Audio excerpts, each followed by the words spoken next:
আসসালামু আলাইকুম। Dear students, আজকে আমি তোমাদের সাথে আলোচনা করব তোমাদের রসায়ন প্রথম পত্র ডিগ্রি প্রথম বর্ষের ৩ নম্বর অধ্যায়ের একটা প্রশ্ন, তরলের বাষ্পচাপের উপর এবং সান্দ্রতার উপর তাপমাত্রার প্রভাব ব্যাখ্যা করো। প্রথম পার্টটাই হচ্ছে তরলের বাষ্পচাপের উপর তাপমাত্রার প্রভাব। সোজা কথা হচ্ছে ভাই, বাষ্পচাপের উপর তাপমাত্রার প্রভাবটা এমন যে বাষ্পচাপ বাড়তে থাকবে তাপমাত্রার সাথে। তাপমাত্রা বাড়লে বাষ্পচাপও বাড়বে। কিন্তু কেন? কারণ আমরা জানি যে তাপমাত্রা বাড়লে গতিশক্তি বাড়ে। কারণ গতিশক্তি আর তাপমাত্রা হচ্ছে পরস্পর সমানুপাতিক। তো ঠিক আছে, ভালো কথা বুঝলাম। তাপমাত্রা বাড়লে গতিশক্তি বাড়ে। গতিশক্তি বাড়লে কি সমস্যা? গতিশক্তি বাড়লে কণাগুলো যারা অনেক কাছাকাছি ছিল তারা আর এত কাছাকাছি থাকতে চায় না। তারা কি করে? তারা দূরে চলে যেতে চায়। এই যে এরকম দূরে দূরে চলে যেতে চায় যে ভাই আর ভালো লাগতেছে না, এত টেম্পারেচার, দূরে দূরে সরে যাব। এটা ছুটোছুটি শুরু করে, ছুটোছুটি জিগজ্যাগ জিগজ্যাগ জিগজ্যাগ ছুটোছুটি শুরু করে চারিদিকে। গিয়ে যে পাত্রে আছে সে পাত্রে দেয়ালে গিয়ে আঘাত করে, দেয়ালে গিয়ে ধাক্কা দেয়।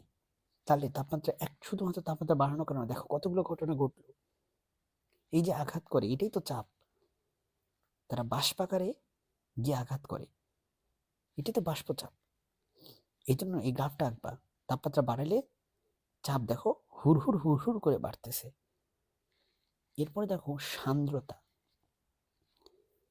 তরলের ক্ষেত্রে সান্দ্রতার সমীকরণ হচ্ছে লগ ইটা, যেখানে ইটা হচ্ছে সান্দ্রতা, equal to A plus B by T. ধরো এ আর বি দুটো ধরো কনস্ট্যান্ট, আর টি মানে টেম্পারেচার।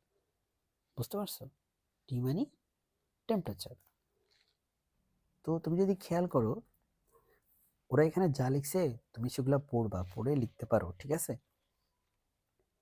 তো যেটা বলছিলাম, তুমি যদি খেয়াল করো, টি এর সাথে এটা হচ্ছে ব্যস্তানুপাতিক সম্পর্ক। দেখো এটা উপরে, এটা নিচে। তাহলে টি যত বাড়বে তোমার তরলের সান্দ্রতা ইটা, এই মানটা ততটাই কমবে। টি যত বাড়বে ইটা আমাদের ততটাই কমতে থাকবে, বা টি যত কমবে ইটা তত বাড়বে। তার মানে তাপমাত্রা বৃদ্ধি পেলে সান্দ্রতা হ্রাস পায়। সান্দ্রতা হ্রাস পায় মানে কি? বাধা হ্রাস পায়। তরলের একটা তলের সাথে আরেকটা তলের যেই বাধা কাজ করে সেটা হ্রাস পায়। আর তাপমাত্রা যদি কমে যায় তাহলে ওই বাধাটা বা সান্দ্রতা বেড়ে যায়। সো এই ছিল আজকের আলোচনা। আসসালামু আলাইকুম।